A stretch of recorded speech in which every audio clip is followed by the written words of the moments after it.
যখন ভাবি যে আমাদের শিক্ষকদের সান্নিধ্যে থাকার সময় আমাদের ফুরিয়ে এসেছে, তখন আল্লাহর কাছে বলি যদি সেই সময় আরেকবার ফিরে যেতে পারতাম, আমাদের স্যারদের গণন ক্লাসগুলো আরেকটু মনোযোগ দিয়ে পড়তাম। কিন্তু বাস্তবতার আবেগ এক না।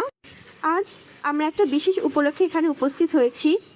আজকের দিনটা আমাদের জন্য অনেক বিশেষ। আমাদের 10-12 বছরের শিক্ষা অর্জনের পর নিজেদেরকে যাচাই করার এক সর্বোত্তম পন্থা হচ্ছে এসএসসি পরীক্ষা। আমাদের এই সুদীর্ঘ যাত্রায় আমাদের শিক্ষকগণ যাদের কঠোর পরিশ্রম আর দিক নির্দেশনা আমাদের পথ প্রদর্শক হয়েছে, তাদের প্রতি আমরা কৃতজ্ঞ। আমি গর্বিত আমি শঙ্কলা আইডিয়াল ইনস্টিটিউটের একজন শিক্ষার্থী, কেননা একজন শিক্ষকের যে দায়িত্ব থাকে আমাদের বিদ্যালয়ের শিক্ষকগণ তার থেকে কয়েক গুণ বেশি দায়িত্ব পালন করেছেন। পরিশেষে আমি আপনাদেরকে আমার যে অনুভূতির কথা বলতে চাচ্ছি। জীবনে একটা পর্যায়ে গিয়ে যখন একটা মেয়েকে তার নিজস্ব পরিবেশ, নিজের বাড়ি ছেড়ে একটা অন্য পরিবেশে যেতে হয়, তখন সে যে যন্ত্রণাটা অনুভব করে সেটা আমি কিছুটা হলে এখন অনুভব করতে পারছি। আমি এই কথাটা এই কারণে বলছি, কারণ আইডিয়ালের সাথে আমি সম্পৃক্ত 12 বছর ধরে। আমার শিক্ষা জীবন এখানেই শুরু হয়েছে। এই স্কুল আমার কাছে আমার বাড়ির থেকে কোনো অংশে কম না।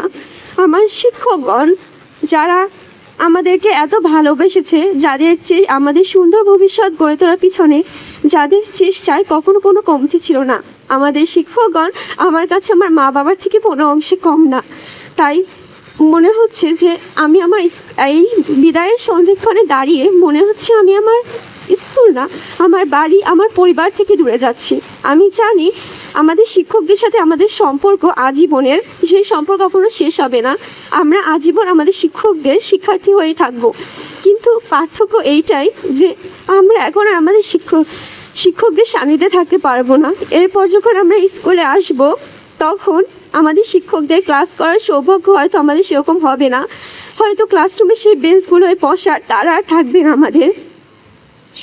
যখন ভাবি যে আমাদের শিক্ষকদের সান্নিধ্যে থাকার সময় আমাদের ফুরিয়ে এসেছে, তখন আল্লাহর কাছে বলি যদি সেই সময় আরেকবার ফিরে যেতে পারতাম, তাহলে আমরা যেসব ভুল ত্রুটি করেছি, আমাদের স্যাররা যদি আমাদের প্রতি অসন্তুষ্ট হয়, তাহলে সে ভুলগুলো শুধরে নিতাম। আমাদের স্যারদের গণন ক্লাসগুলো আরেকটু মনোযোগ দিয়ে পড়তাম। কিন্তু বাস্তবতার আবেগ এক না, সময় বহমান। সেই সময়ের সাথে আমাদেরও সামনে এগিয়ে যেতে হবে। আশা করি আমাদের শিক্ষা, সততা ও পরিশ্রম আমাদেরকে জীবনের সঠিক পথে পরিচালিত করবে। সবার প্রতি শুভকামনা জানিয়ে আমার বক্তৃতা শেষ করছি। ধন্যবাদ সবাইকে।